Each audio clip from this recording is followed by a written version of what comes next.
बेमौसम बारिश पर सीएम योगी की हाई लेवल मीटिंग। अधिकारियों से बोले फील्ड पे उतरो वरना कहां बर्बाद हुई कितनी फसल, सरकार कितना कर रही किसानों की मदद, सुन लीजिए पूरी डिटेल। अभी हो रही बारिश तो क्या बरसात में पड़ेगी गर्मी। मौसम विभाग ने कर दी बड़ी भविष्यवाणी।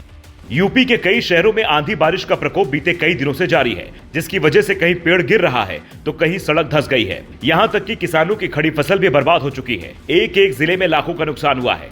75 में से करीब 40 से ज्यादा जिलों में गेहूं की 60% फसलें बर्बाद हो चुकी हैं। आंधी तूफान का आम पर भी बुरा असर पड़ रहा है, जिसे लेकर सीएम योगी आदित्यनाथ ने पहले वैज्ञानिकों से पूछा कि ये बेमौसम बारिश क्यों हो रही है, तो इसका उन्हें चौंकाने वाला जवाब मिला। वैज्ञानिकों ने कहा, इसकी वजह वेस्टर्न डिस्टर्बेंस यानी पश्चिमी विक्षोभ है। ईरान और पाकिस्तान में जो बवंडर उठा है, हमारे यहाँ मौसम बिगड़ने का वो भी बड़ा कारण है। बादल काफी नीचे है और ये ओलावृष्टि का कारण बनेगा, साथ ही असमय बारिश का भी कारण बनेगा। यानी प्रकृति से पहले हुए खिलवाड़ और जंग में चले हथियारों से हवा इतनी जहरीली हो गई है कि मौसम का संतुलन बिगड़ता जा रहा है, जिससे किसानों को भारी नुकसान हो रहा है। जिसे लेकर सीएम योगी आदित्यनाथ ने अधिकारियों को बुलाकर सख्त आदेश दिए हैं। हर जिले में अधिकारी से रिपोर्ट मांगी है और 5 बड़े आदेश दिए। पहला, सीधा फील्ड में उतरिए, किसानों से मुलाकात कीजिए। दूसरा, फसलों के नुकसान का तत्काल संयुक्त सर्वे करवाइए। तीसरा, मौसम की मार झेल रहे किसानों को मुआवजा दीजिए। चौथा, जनहानि, पशुहानि या घायलों को तुरंत मदद दी जाए। पांचवा, किसी भी स्तर पर लापरवाही बर्दाश्त नहीं की जाएगी। यानी उत्तर प्रदेश के जिन जिन जिलों में फसलों का नुकसान हुआ है, किसान मौसम की मार झेल रहे हैं, उन तक अधिकारी खुद पहुंचेंगे। उन्हें कार्यालयों के चक्कर नहीं काटने होंगे। अलग अलग योजनाओं के तहत जरूरतमंदों को मदद देने का ऐलान सीएम योगी आदित्यनाथ ने खुद किया है, जिसमें मुख्यमंत्री कृषक दुर्घटना बीमा योजना के तहत 5 लाख रुपए तक की मदद भी शामिल है। आप देख रहे होंगे इस समय असमय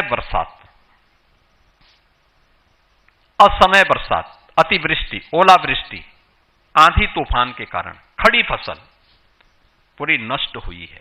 हमने कहा 24 घंटे के अंदर अन्नदाता किसान को यह सहायता मिलनी चाहिए।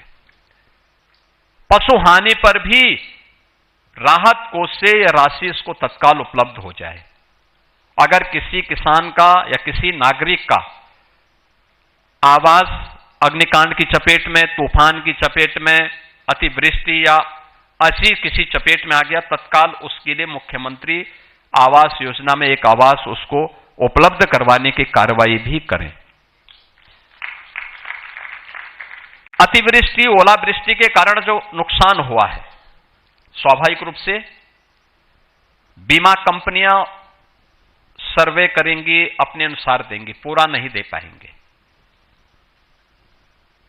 हमारा प्रयास होना चाहिए कि बीमा कंपनियां तो उसको कंपनसेट करे ही, साथ साथ राज्य को आपदाग्रस्त घोषित करते हुए हम हर पीड़ित किसान को सरकार के स्तर पर मदद करें। और सरकार ने उसके लिए आज आदेश जारी कर दिए हैं। बहुत इस पर हर जिलाधिकारी को आज ही आदेश जारी हो रहे हैं। हालांकि मौसम का यह बिगड़ा मिजाज इतनी जल्दी खत्म होने वाला नहीं है, बल्कि आने वाले दिनों में दिक्कतें और भी बढ़ सकती हैं। मौसम पर नजर रखने वाले स्काईमेट का दावा है, प्रशांत महासागर में साल 2025 में जो ला नीना यानी ठंडा पानी था, उससे बारिश अच्छी हुई थी, पर 2026 में वहां अल नीनो यानी पानी गर्म हो जाएगा, जिससे मानसून की हवाएं कमजोर होंगी और अगस्त से सितंबर के बीच सामान्य से 5% कम बारिश होगी। इसका मतलब यह हुआ कि देश के कई हिस्सों में सूखे की आशंका है। इसी बीच तूफान की भी आशंका जताई जा रही है, जो किसानों की मुश्किलें बढ़ाने वाला होगा। कई भविष्यवाणियां पहले से ही धरती पर अब अकाल का दावा कर रही हैं। ऐसे में प्रकृति का संतुलन बनाए रखना ही एकमात्र विकल्प हो सकता है, ताकि मौसम ना बिगड़ने पाए, वरना अप्रैल में अगस्त वाली बारिश होश उड़ाने वाली है।